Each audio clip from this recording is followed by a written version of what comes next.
The night my mother told me my daughter wasn't well behaved enough for Mother's Day, something in me finally broke.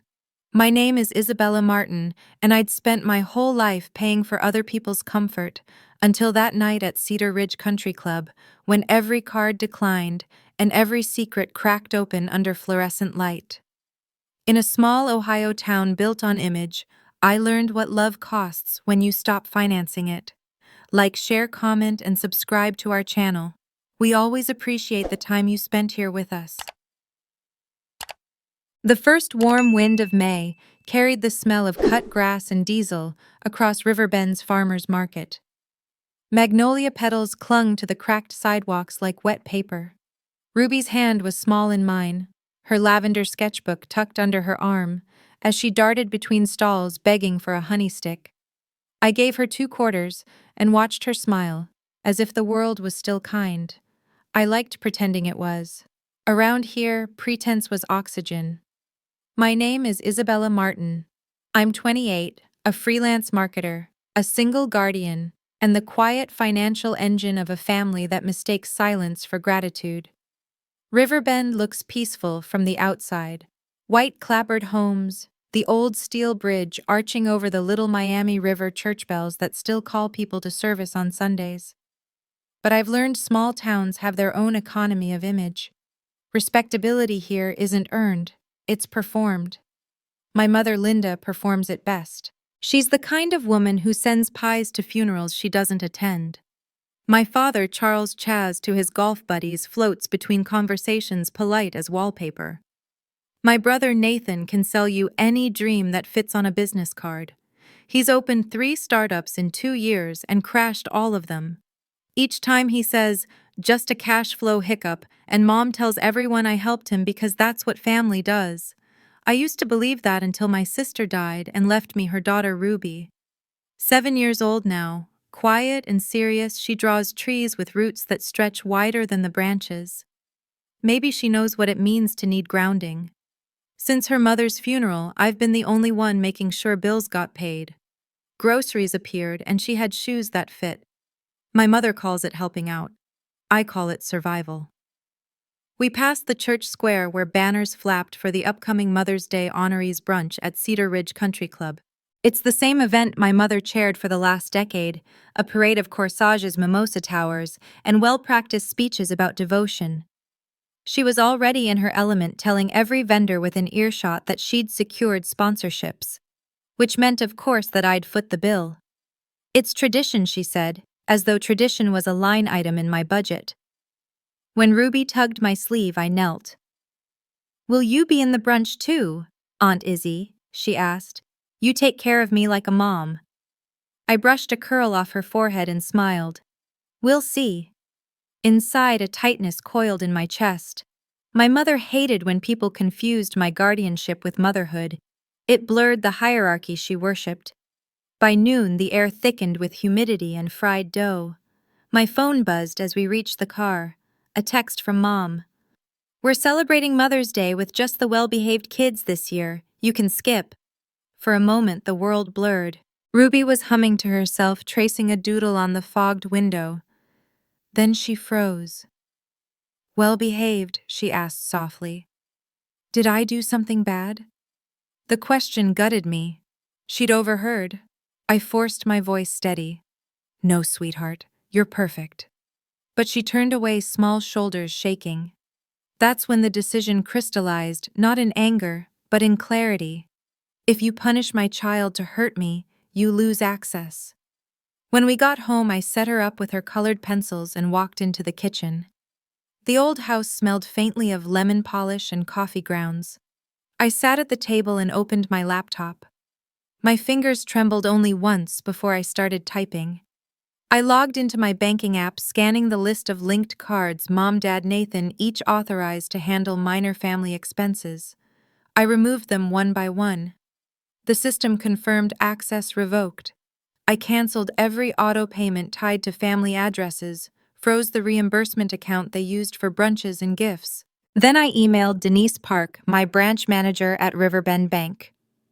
Effective immediately, no third-party overrides on my accounts. Require in-person authorization from me only. Next, I messaged Miguel Ortiz at Cedar Ridge Family, not authorized to charge under my name for the event. I hit send and felt something uncoil inside me, a thread of fear loosening after years of being pulled tight. Ruby peeked around the doorframe. "Are we still going to Grandma's brunch?" "No, baby," I said. "We're having our own Mother's Day." She nodded slowly like she was waiting for permission to believe that was allowed. By evening, my phone buzzed with new notifications. Instagram Mother's Day with the real family. The post showed my mother Nathan, my cousin's champagne glasses raised over plates of lobster pasta. The caption stung more for Ruby's sake than mine. Under the photo comments from half the town, "Beautiful tradition Riverbend royalty," I turned off the phone, dimmed the kitchen lights, and pulled Ruby into my arms. "You don't ever need to earn love," I whispered into her hair. "If they don't treat you like treasure, they lose access to you." When she fell asleep on the couch, I stared at the banker's envelope tucked on the bookshelf, 1979 Cranesbill Creek. The deed to the old lake cottage. My father once promised it would pass to my sister and me equally, but no one had mentioned it since her death. I'd kept the envelope sealed like proof that some things might still belong to me. Outside, the magnolia branches scraped against the siding. I thought of my family laughing at their table, still confident the bill would slide through automatically on my card, because it always had. My laptop pinged again, notifications from the bank app. Transaction declined. Transaction declined. Transaction declined. I almost smiled. When the phone rang, I half expected it. Miguel's voice was polite but tense. "Miss Martin, I'm sorry to bother you. Your family's card is declining repeatedly. They said you're on the way with another." I stepped onto the porch, letting the humid night air hit my face. Fireflies blinked over the lawn. "No, Miguel. I'm not coming. And they're not authorized users anymore." He paused, and I could hear the noise of plates and raised voices behind him. "So who's responsible for this bill then?" "My mother," I said evenly. "The one who decided my daughter wasn't well behaved enough to join them." The silence on his end stretched long, then softened. "Understood," he said quietly. "We'll handle it." When the call ended, I stood under the porch light, feeling the air shift. For years, my family's comfort had been built on my compliance. Tonight, a single word understood felt like freedom. Then my phone vibrated again, lighting up the dark. "Mom, call me now. This isn't funny." "Nathan, what did you do?" "Cousin Mara? We just ordered dessert. What's happening?" I didn't answer any of them. I just watched the glow of the screen fade out, leaving only the hum of cicadas and the faint sound of Ruby breathing through the open window. Somewhere downtown, champagne glasses clinked over unpaid bills. I exhaled slow and steady and whispered to no one but the night, "Let them learn." The morning after the brunch, the air in Riverbend was heavy with the kind of quiet that follows a storm. Ruby sat at the breakfast table, swinging her legs, her cereal spoon untouched. She kept glancing at me like she was waiting for a verdict. "Did Grandma really mean it?" she asked, finally, her voice so soft it barely reached across the table. "That I'm not well behaved." I leaned on the counter, watching the sunlight slide across the old kitchen tiles. "Grandma's words aren't rules," I said. "Sometimes people say cruel things to make themselves feel powerful. It doesn't mean they're true." Ruby frowned, then pushed her bowl away. It still hurt. I wanted to tell her I knew exactly how that felt. I poured coffee, trying to steady my breathing.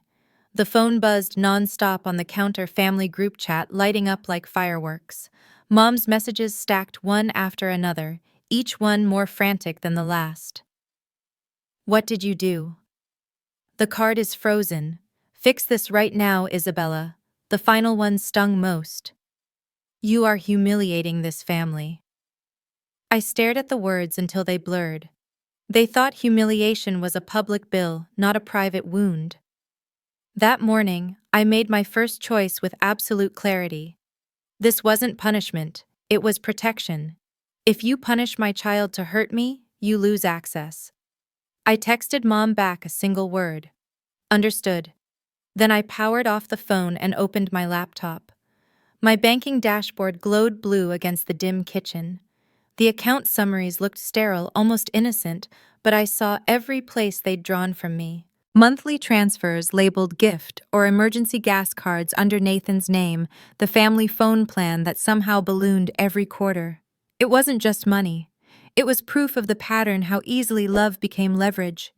One by one, I clicked through each link, canceling authorizations, disabling auto payments, freezing joint cards.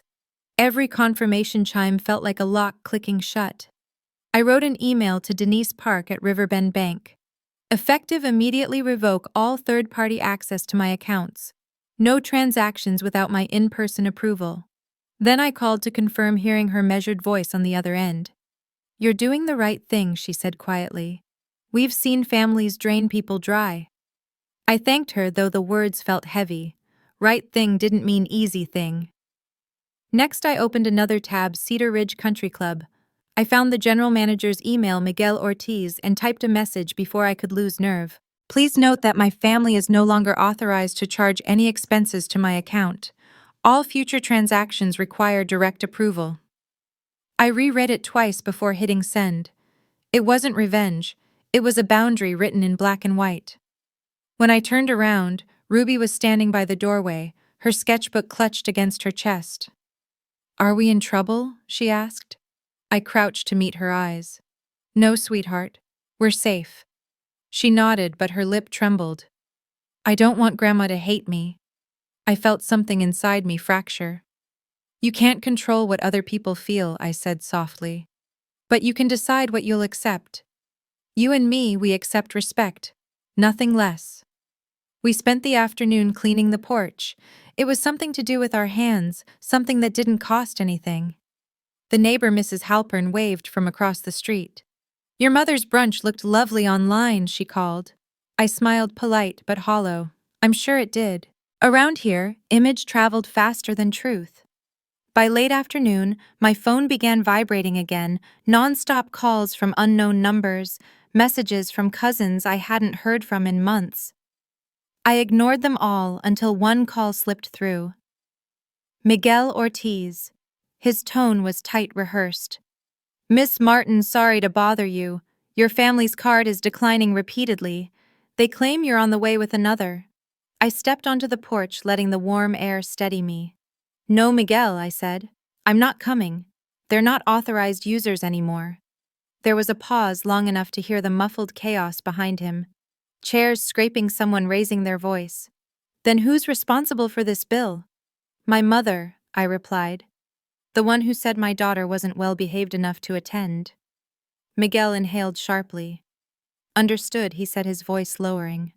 "We'll handle it." After I hung up, I could picture the scene. The champagne glasses stilled, the waiter hovering with the check, my mother's face tightening as the realization spread. It should have felt vindicating, but it didn't. I wasn't built for cruelty. I just wanted it to stop. Still, I couldn't resist opening Instagram once more. Their live story was gone, replaced by frantic group photos. Everyone smiling a little too wide, as if forced. The caption read, "Family first. Always." I almost laughed at the audacity. As the sun began to drop, I sat on the couch beside Ruby. She was coloring, pressing hard enough to tear the paper. "Sweetheart," I said, touching her wrist, "you don't have to draw perfect. Just draw what you feel." She looked up. "Then I'll draw something breaking." Her honesty cut sharper than any adult insult ever could. The group chat kept lighting up across the room, messages tumbling one after another. "Call me now." "What did you do?" "This isn't funny." "Do you know how this looks?" They wanted control, not answers. I let the phone buzz until the battery died. Later, as I washed dishes, I thought about what Mom said years ago when I first moved back to Riverbend after my sister's funeral. "Family is your insurance policy." I had believed her then, that no matter how messy things got, blood would protect you. But standing there with suds on my hands and my daughter asleep in the next room, I realized she was right about one thing. Insurance only works if you keep paying premiums. I'd stopped paying. When I finally went to bed, the house felt different. Quieter, but not empty. It was the kind of quiet that holds space for new beginnings. I stared at the ceiling fan turning above me, each slow rotation counting down to what I already knew was coming: the calls, the accusations, the attempts to guilt me back into line. But there was no going back now. At midnight, the phone blinked once with a final notification before dying completely. Mom, fix this before they escort us out. I let the screen go dark. For the first time in years, I slept without my phone by my bed, the hum of Riverbend outside my window steady and indifferent. Somewhere between exhaustion and relief, I whispered a truth I hadn't dared to before. They can't spend what they no longer own. By morning, Riverbend was humming with gossip. The country club's dining hall fiasco had turned into a kind of local theater. Mrs. Halpern stopped me outside the post office and whispered, "I heard there was a billing mix-up last night. Your poor mother." I smiled tightly and kept walking. In towns like this, truth travels slower than performance. The story would be shaped by whoever told it loudest, and my mother had a microphone in every ear. At Cedar Ridge, they called it the incident. Chairs scraping, waiters flustered, members whispering over lemon tarts while the Martin family's card declined. Someone said Mom stood up mid-meal, phone pressed to her ear, insisting the problem was just a banking delay. But Riverbend thrived on spectacle, and humiliation here rippled like pond water. By noon, Mom called me again. This time I picked up. "Isabella," she began, voice clipped, "you've made quite a scene. People are asking questions." I set the phone on speaker, hands steady over the sink. "Did you enjoy your brunch?" I asked. She ignored the sarcasm. "You would do this to your own mother. On Mother's Day." Her voice shook, not from sorrow, but outrage. "You humiliated us." I rinsed the cup in my hand, calm as glass. "No," I said. "You did that when you told my daughter she wasn't welcome." The silence stretched long enough for me to hear her breathing quicken. Then she hissed, "You think you're powerful because you have money." I smiled, unseen. "No, Mom. I'm powerful because I finally removed access." She hung up. I didn't feel victorious, just clean. The kind of clean that stings at first. Ruby came into the kitchen wearing one of my old t-shirts, dragging her sketchbook. "Are they mad?" she asked. "They're mad because they didn't expect consequences," I told her. She nodded slowly, like she was storing that phrase for later. That afternoon, Luke texted from the ambulance station. "Proud of you. Swing by later. Ruby can see the truck." His steadiness was an anchor in all this noise. I told him maybe. I needed a minute to breathe before stepping into anyone's light. By evening, I thought the storm had quieted until Denise Park from the bank called. Her tone was low and cautious. "Your mother and brother are here in the lobby," she said. "They're insisting there's a misunderstanding. They brought paperwork." My heart kicked once, then steadied. "I'll come down." When I walked into the bank, Mom and Nathan were waiting near the glass offices. Mom wore her favorite pearls, the same set she used for church awards, as if they were armor. Nathan leaned against the counter, arms crossed, wearing that smirk that always meant he'd been caught but planned to charm his way out. Mom straightened as I approached. "Finally. You can tell them this is all a mistake. We're family." Denise stood nearby, professional but tense. "Mrs. Martin." "Mr. Martin," she said evenly. "Your daughter's accounts are her private property. She has the right to restrict access." Nathan rolled his eyes. "Come on, Iz. It's just the usual setup. Auto payments, lease drafts, nothing new." I looked at him, remembering every nothing new that had drained another $1,000 from me. "You've been using my card to cover your gym lease, haven't you?" He started to argue, but I held up a hand. "Stop. I already froze everything. You'll need to pay your own bills." Mom's voice went sharp. "How can you do this in front of strangers?" "Because you only listen when strangers are watching," I said. Denise cleared her throat gently. "Mrs. Martin, the documents you provided don't grant any financial rights. They're informal promises, non-binding." Mom's expression faltered. "We've always done it this way." Denise gave her a sympathetic but firm nod. That doesn't make it legal.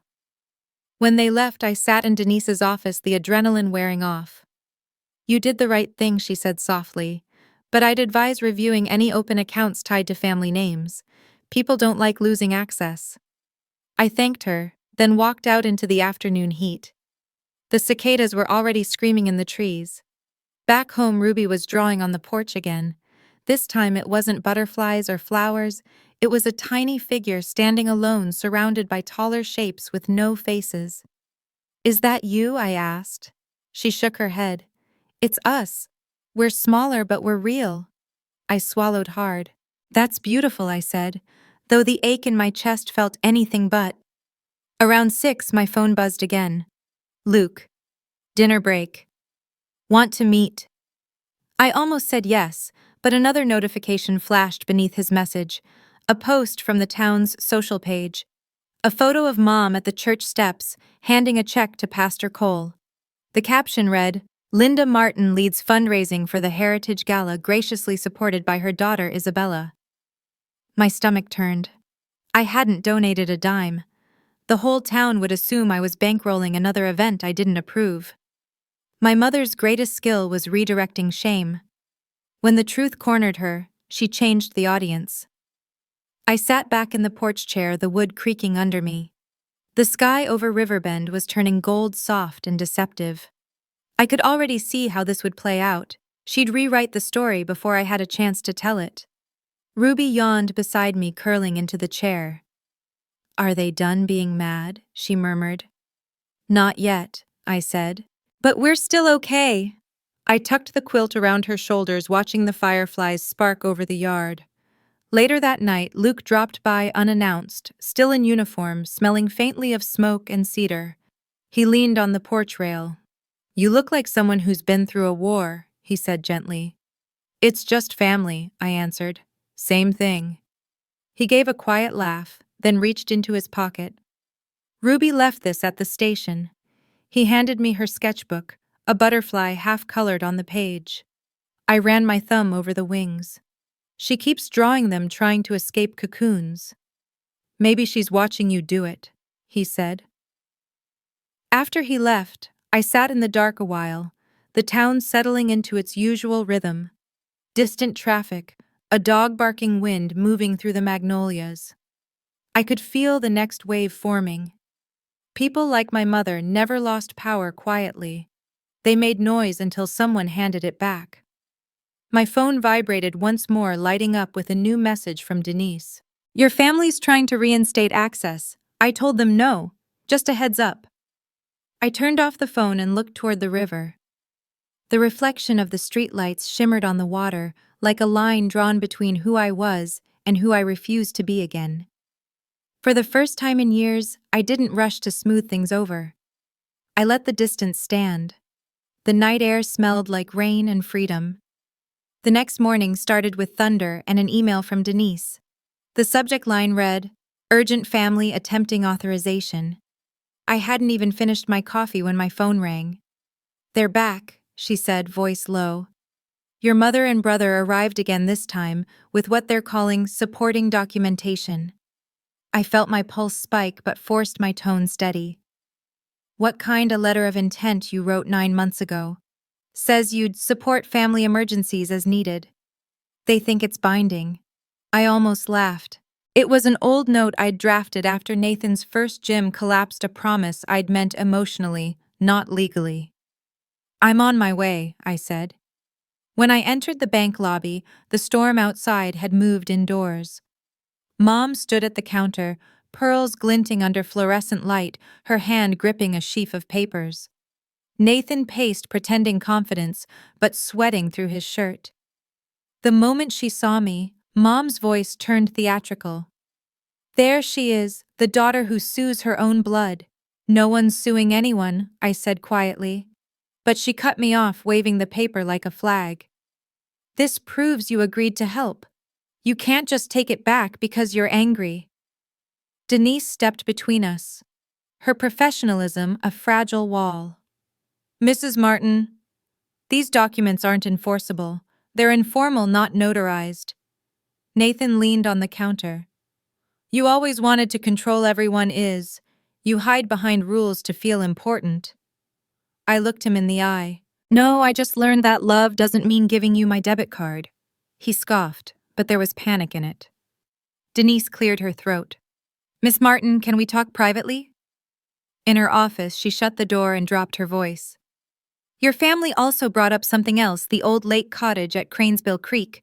They claim they're moving forward with a sale using a copy of the deed. My stomach twisted. A copy. A photocopy, she said carefully. And it's missing the addendum. Without it, it looks like joint ownership. The blood drained from my face. That cottage wasn't just property. It was memory. My sister and I spent summers there catching fireflies, carving initials into the dock posts. She'd told me once, if anything happens to me, make sure Ruby knows the smell of lake water.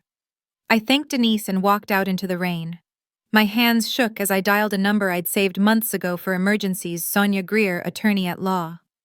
Her voice was crisp, composed. I remember your sister's estate filing, she said after I explained. Let's protect what's yours.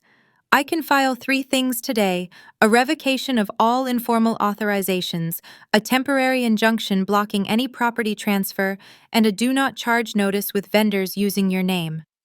The words steadied me like handrails. Do it, I said.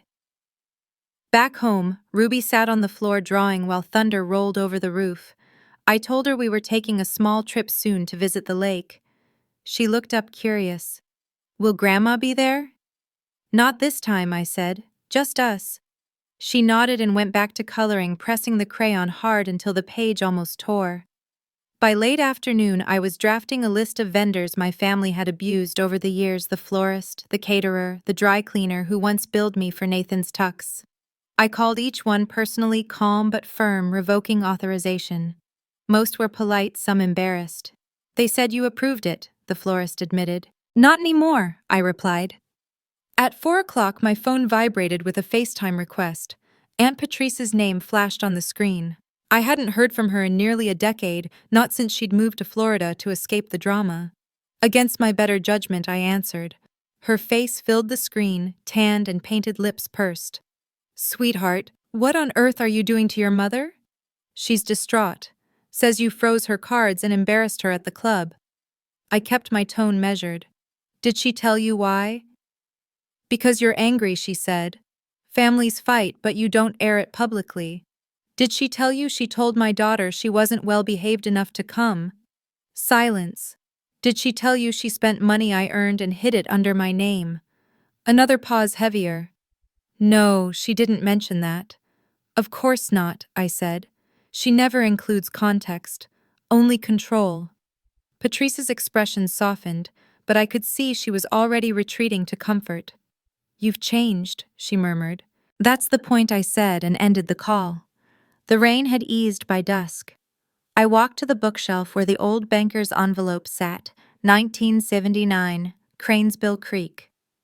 My fingers hesitated before pulling it down. Inside, the deed's parchment smelled faintly of cedar and age. I studied the neat script, my father's signature beside my sister's, and the addendum folded behind it. Upon the passing of one party, all interest reverts to the surviving sibling or her heirs. I slid it back inside and placed it in the small fireproof safe under the stairs, tucking Ruby's latest sketch, 2 butterflies rising from a single cocoon on top, before closing the door. The latch clicked like punctuation. That night, as the sky bruised purple over the town, I stood on the porch, listening to the steady drip from the gutter. For years I'd believed keeping peace meant keeping quiet. But silence hadn't protected me.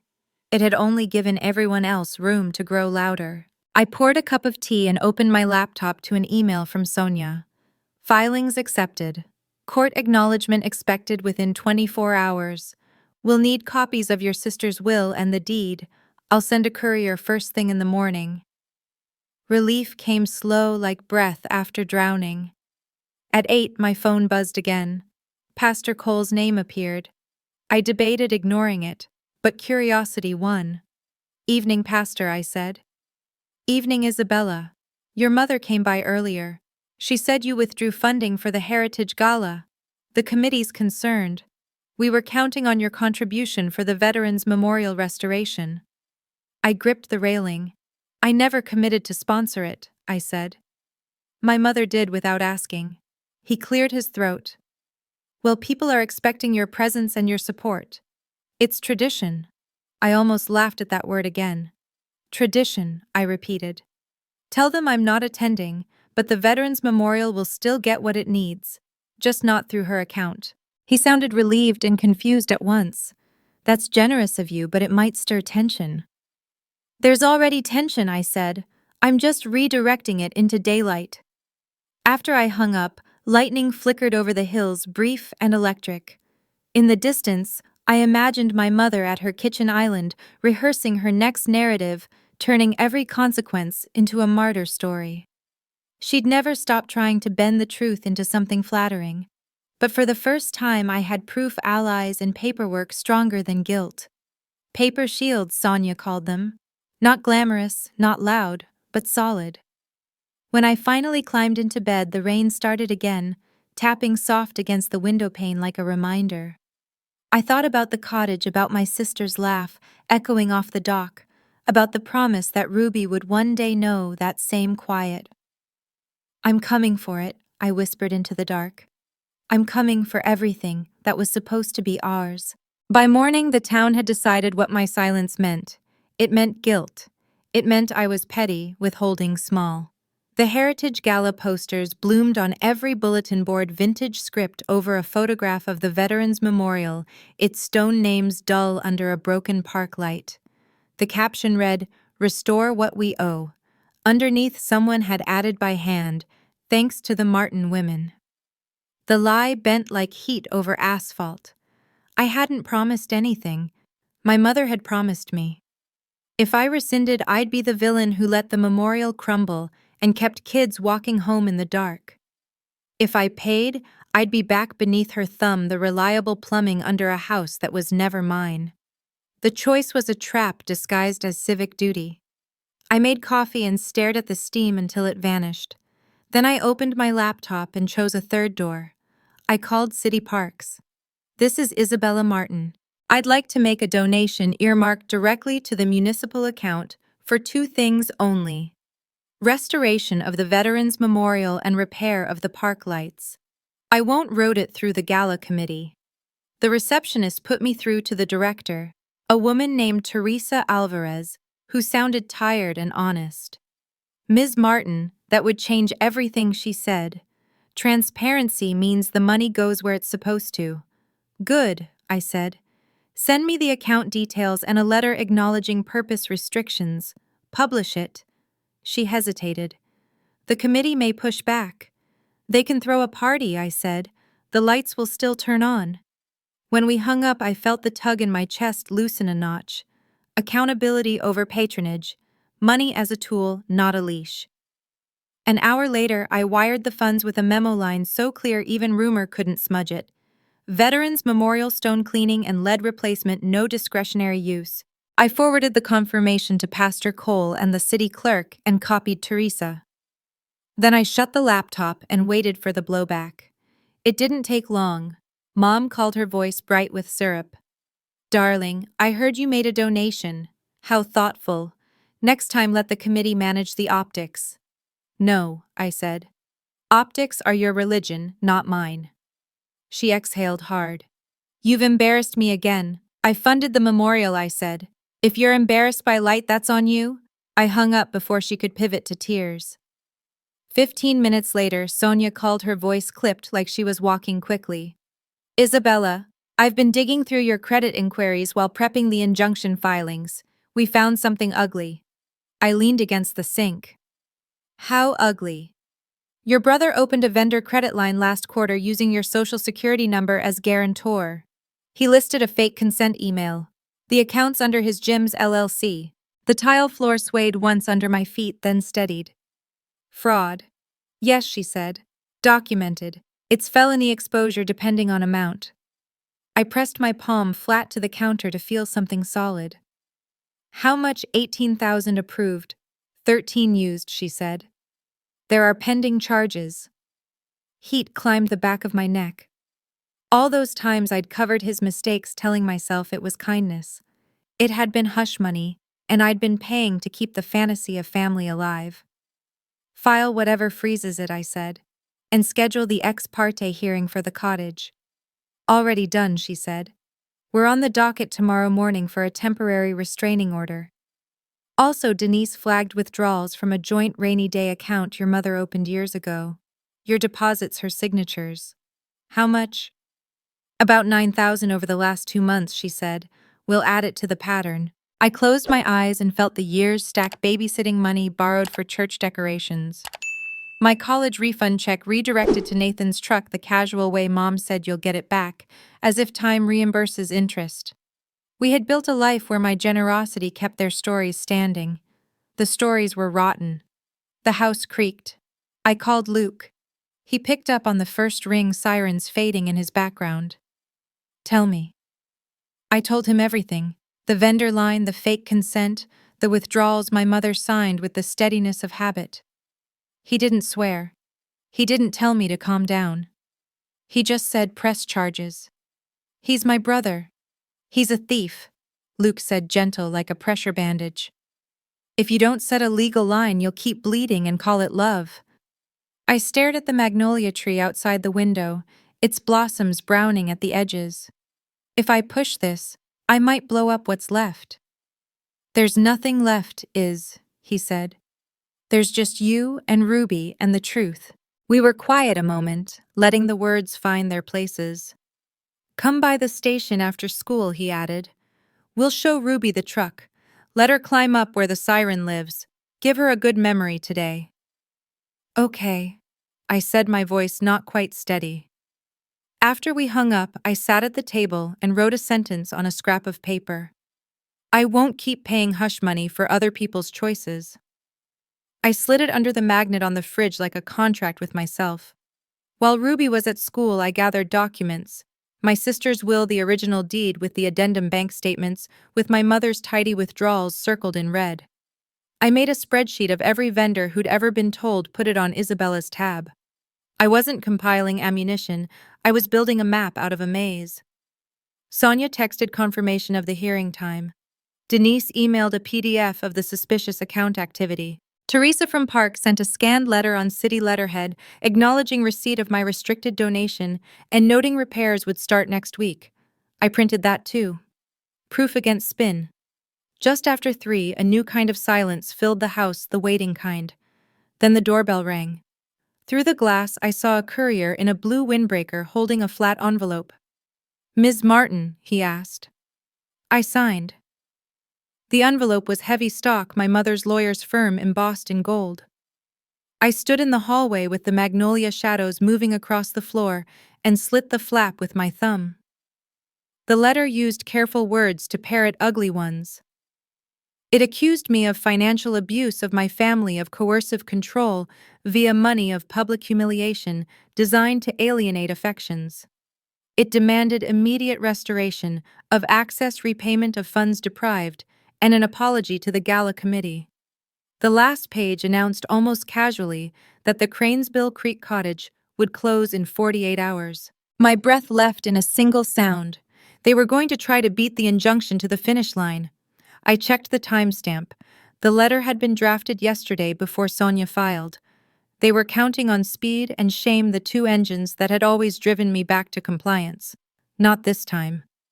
I placed the letter on the table and took a picture, then texted it to Sonia and Denise. My phone rang immediately. Do not respond, Sonia said. We'll handle it in court. The hearing tomorrow just became essential.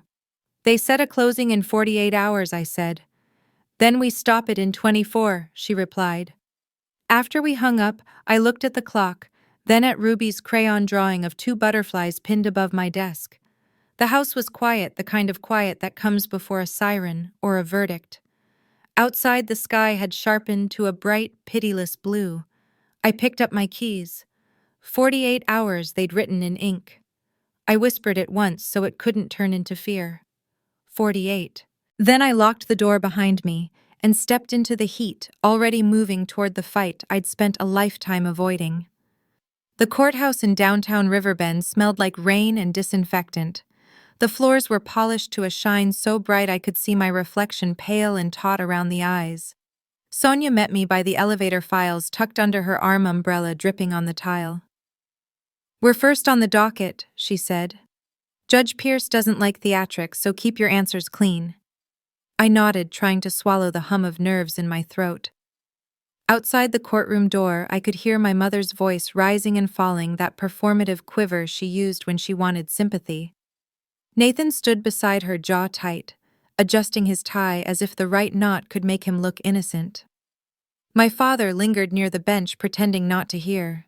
When they noticed me, the air shifted. Mom's eyes flashed with disbelief that I'd actually shown up. Judge Alton Pierce entered, gray hair, gray suit. "No patience. Case of Martin versus Martin, emergency injunction hearing regarding property transfer at Cranesbill Creek," he said. Sonia rose calm and crisp, while I sat still, hands clasped so tightly, my knuckles ached. "Your Honor, my client, Isabella Martin, holds a recorded interest in the property through an addendum executed in 2015 as part of her late sister's estate," Sonia began. "The opposing party is attempting to sell the property using a copy of the deed that omits this addendum," Mom interrupted with a sniff. "That paper's a forgery," she said. The judge's eyes flicked up. "You'll have your turn, Mrs. Martin." Sonia slid a folder across the table. "Here is the original deed notarized, and the addendum stating that upon the passing of one sibling, interest reverts to the surviving sister or her heirs. You'll note the signatures of both Linda and Margaret Martin." Mom's lawyer objected, but Pierce cut him off. "Objection overruled." "Mrs. Martin, did you sign this document?" For a moment she looked like she might deny it outright, but then her face faltered. "I don't recall," she said. Pierce's tone hardened. "Then you won't recall profiting from a sale based on a false copy either." Injunction granted. The property cannot be transferred until full review. Preliminary finding petitioner's interest is valid. His gavel hit wood like thunder. I exhaled so sharply it almost hurt. Mom's lawyer tried to salvage face, mumbling about misunderstandings, but the room had already shifted. Outside, the rain had stopped. The sky was a flat, forgiving blue. Sonia clasped my shoulder. "You did it," she said. "For now it's frozen. They can't touch it." I thanked her and walked to my car, heart still pounding with disbelief. The cottage waited, and I needed to see it with my own eyes. By mid-afternoon, Ruby and I were winding down the narrow road to Cranesbill Creek, Luke following behind in his truck. The lake came into view like an old photograph, gray water, tall reeds, the dock tilting slightly from years of neglect. The cabin's paint was faded, shutters sagging, but the porch still held that familiar scent of pine and mildew. Ruby ran ahead, laughing. "It smells like stories," she said. On a beam inside, carved faintly in pencil, were the old growth marks my sister and I had drawn each summer. Another line.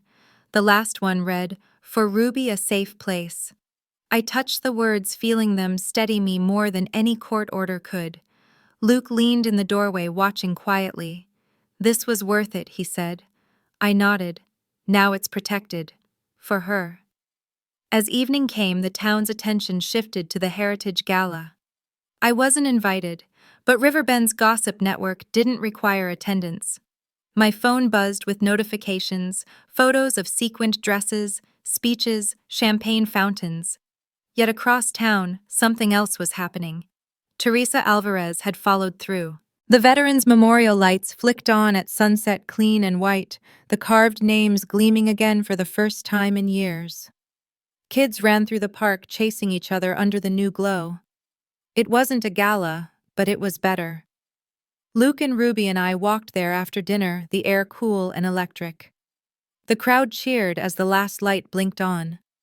Teresa spotted me and waved. "Your contribution made this happen," she said. "You should be up there." "No," I said. "This isn't about me." Then I saw her, my mother, standing at the edge of the crowd in her gala dress, pearls shining under the floodlights. She walked toward me, her smile brittle. "You had no right to undermine me," she said through her teeth. You embarrassed your family in front of the entire town. I faced her calmly. I protected your granddaughter and restored a park. If you're embarrassed by that, maybe you should ask why. She glared, voice rising. You've made yourself look noble, but all anyone sees is a spoiled daughter turning against her own mother. Then they're seeing the wrong story, I said. Maybe that's finally not my problem. Before she could reply, Denise appeared through the crowd flanked by a uniformed officer.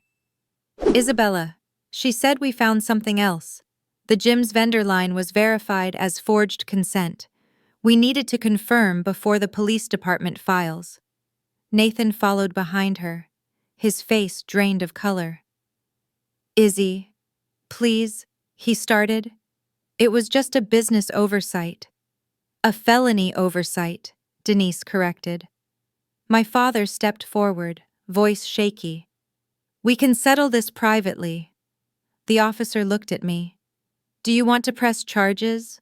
The crowd quieted, all eyes flicking between us. For a heartbeat, I saw everything that had led here, years of apologies, of bailing them out, of calling abuse misunderstanding. Ruby tugged my sleeve, whispering, We can go home, right?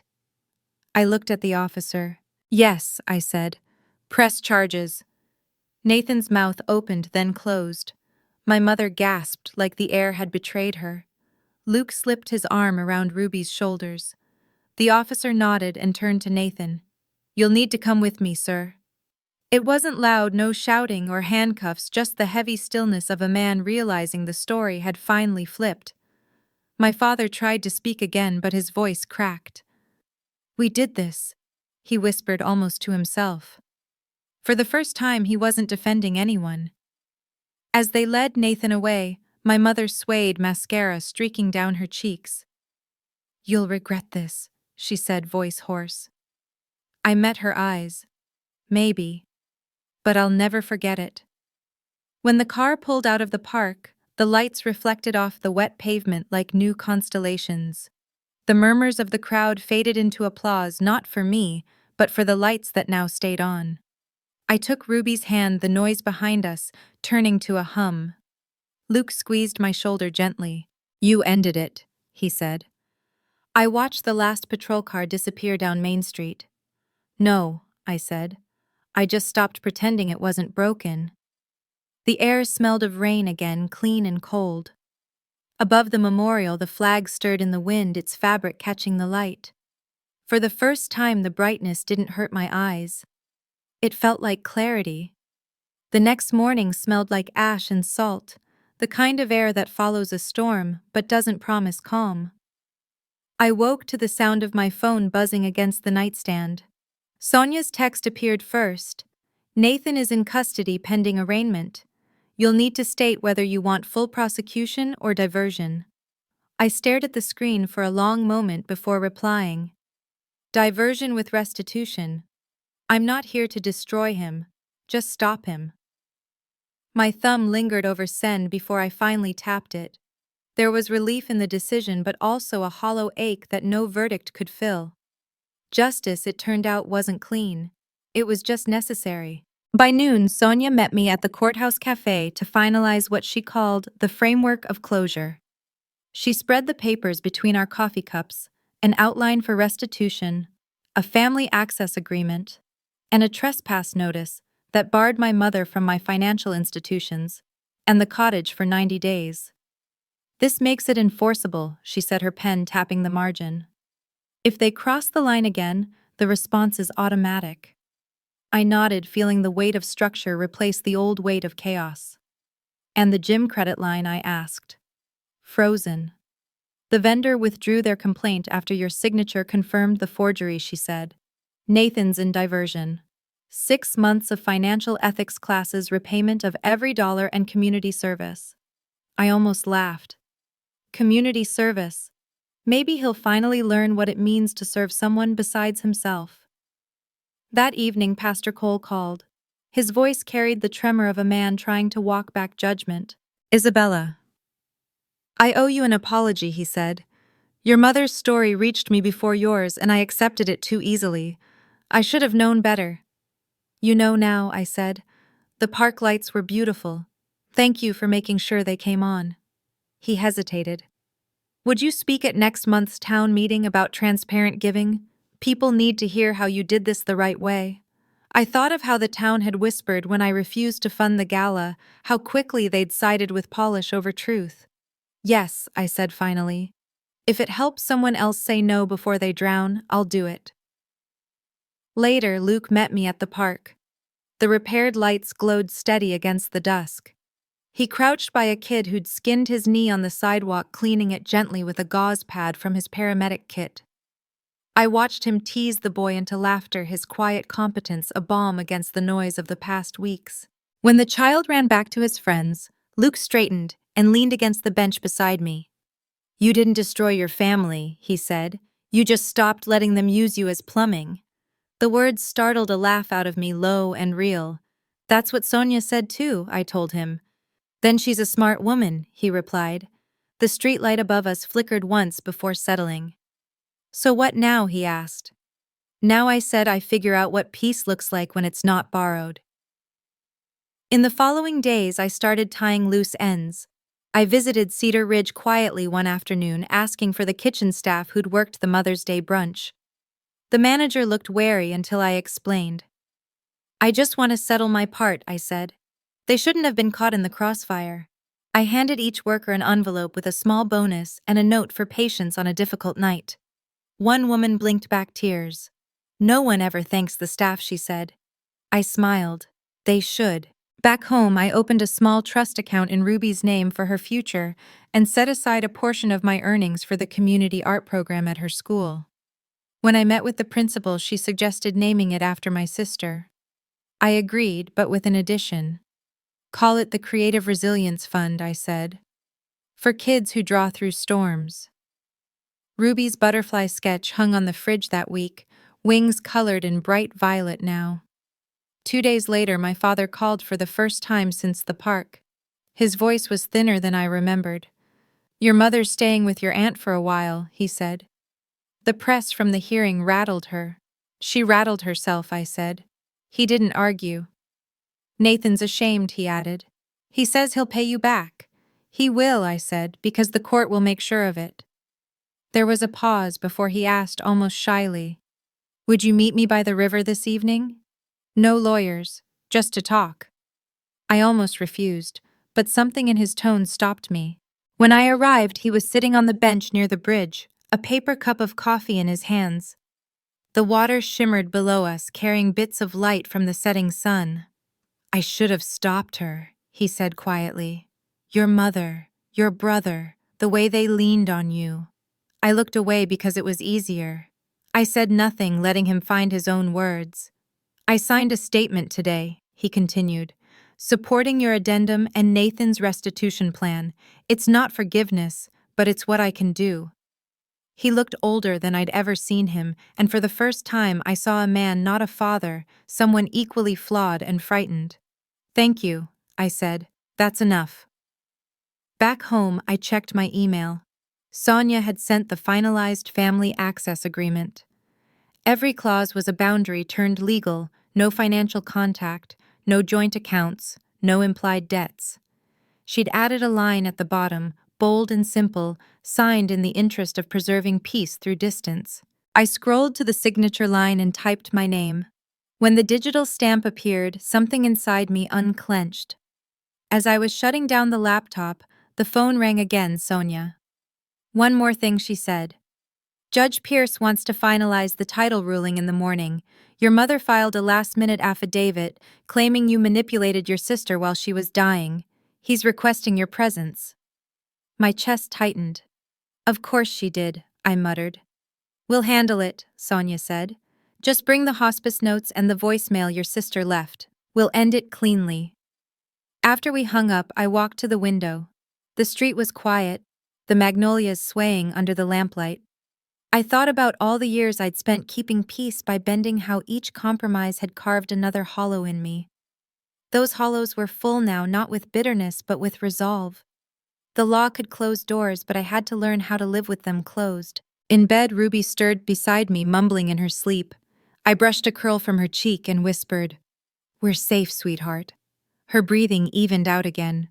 Down the hall, the clock ticked toward midnight, steady and sure. I listened to it until I realized what the sound reminded me of: not countdowns, not warnings, but boundaries. Clean lines. The kind that held, not the kind that trapped. Tomorrow, Judge Pierce would settle what was left. Tonight, the house finally felt like it belonged to us. The courthouse looked different in daylight, less like a battlefield, more like a ledger waiting to be balanced. I arrived early, clutching the folder that held my sister's hospice notes and the voicemail Sonia had mentioned. The air smelled faintly of disinfectant and old wood polish, and for once I felt calm. This wasn't a fight anymore. It was a confirmation. Sonia joined me in the hallway, her heels clicking briskly against the tile. "You ready?" she asked. "Ready," I said. "Tired, but ready." When we stepped inside, Judge Pierce was already seated. My mother sat at the opposite table, chin lifted in defiance but eyes rimmed red. Her lawyer shuffled papers with the theatrical patience of someone who knew he was about to lose. "We're here for final ruling on property title and standing," Pierce said, his tone clipped. Sonia rose, poised and exact. "Your Honor, the affidavit submitted last night alleges manipulation of the deceased's intent. We have evidence to the contrary: hospice notes and a voicemail recorded 4 days before Margaret Martin's death." Pierce gestured for her to continue. Sonia pressed play. My sister's voice filled the room, weak but sure. "Izzy, if you're hearing this, it means I didn't make it home. Make sure Ruby grows up by the water. The cottage is for her. Promise me you'll protect it." The sound hollowed me out and filled me all at once. My mother's face crumpled for the briefest second before hardening again. The judge looked down at the papers, his voice steady but final. "The evidence is sufficient. The property at Cranesbill Creek is awarded to Isabella Martin as trustee for Ruby Lee Martin, minor heir.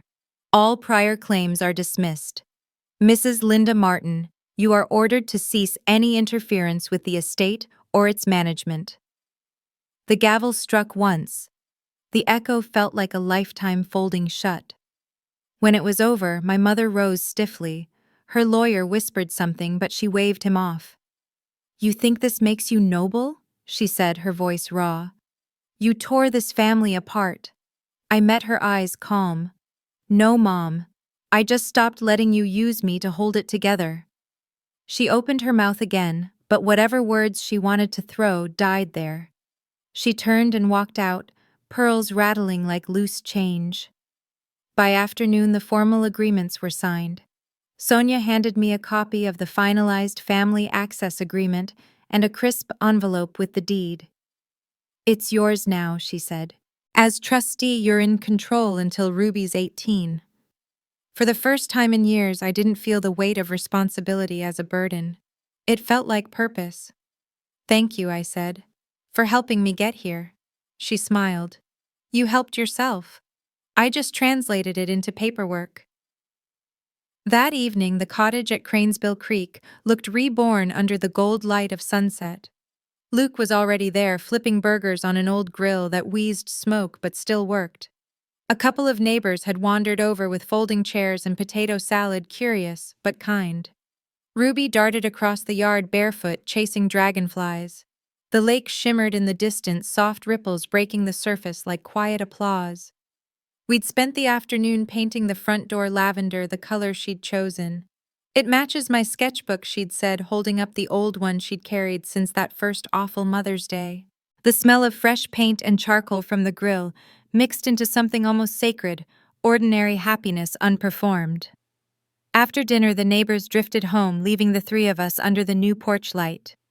Luke leaned back on the railing, his arms dusted with paint, grinning at Ruby's insistence that he hang her drawing above the doorway.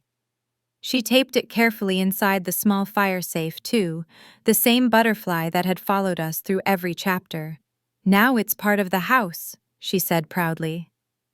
I knelt beside her, watching the edges curl slightly from the humidity. "It always was," I said. When Ruby went inside to change into pajamas, Luke turned to me. "You've been waiting for this moment for a long time," he said. "Does it feel like victory?" I thought about it, the quiet hum of crickets filling the space between us. No, I said. It feels like a door closing gently instead of being slammed. He smiled. That's better. The night deepened around us. Across the lake porch, lights flicked on one by one. I realized suddenly that mine was still burning bright, cutting through the dark like a small declaration: we're here and we're okay. My phone buzzed once, an email from Sonia confirming that all accounts were separated and the legal insulation complete. No one could demand a thing from me now. No more hidden authorizations, no implied debts, just clean independence notarized and sealed. Inside, Ruby was curled on the couch with a blanket, the television glowing faintly. She looked up as I came in. Is Grandma still mad? She asked. I sat beside her, brushing a strand of hair from her face. She's learning, I said. Some lessons take time. Ruby nodded solemnly, then whispered, We broke the bad pattern, didn't we? I smiled. We did. It ends here. Later, when she was asleep, I walked outside again. The lake was a black mirror, the stars scattered across its surface. The cottage stood behind me, the new lavender door gleaming softly under the porch light. I thought about everything that had brought us here, the humiliation, the courtroom, the broken dinners, the words that still stung even after I stopped repeating them in my head. It hadn't been revenge, not really. Revenge was too small for what I wanted. What I wanted was peace that couldn't be taken hostage. My phone rang once more. Dad. I almost didn't answer, but something in me still believed in closure. I heard the ruling, he said quietly. Your mother's gone to stay with Patrice for a while. That's probably best, I said. She won't admit it, but she's proud of you, he added. I didn't respond. Pride from someone who once turned silence into punishment meant little now. I just wanted you to know, he continued. The lights at the memorial are still on tonight. People are saying it's the nicest the park has looked in years. Good, I said. That's what it was meant for. There was a pause, then he said, You were right about everything. I know, I said softly. Good night, Dad. When the call ended, the air around me was still. The world didn't feel lighter, just clearer, like fog burned off by dawn. I looked through the cottage window at Ruby's sleeping form, her face peaceful in the glow of the nightlight. My sister's promise had come full circle. Ruby would grow up by the water, safe and unbargained. I sat on the steps and watched the reflection of the porch light ripple across the lake, steady and unwavering. Freedom, I realized, wasn't loud. It was quiet, deliberate, built on choices that no longer asked for permission. Tomorrow, I'd drive into town, pick up groceries, maybe talk to Teresa about starting a volunteer fund for the park. Ordinary things. Real life.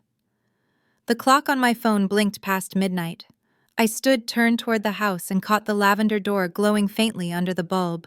The switch had been old, the wiring temperamental, but it held. I reached out and brushed the frame cool against my fingertips. The porch light hummed softly, a promise made solid. Some patterns end with noise, I thought. Ours ended with a click, one switch, one choice, and the light stayed on. As the porch light faded into dawn, Isabella's story came full circle, a quiet victory carved from years of silence and sacrifice. Sometimes freedom isn't loud, it's simply living without fear. If this story moved, you don't forget to subscribe and share your thoughts below. We read every single comment of your reflections and reactions. Thank you for listening. This has been a story from Revenge Hour. We'll see you next time.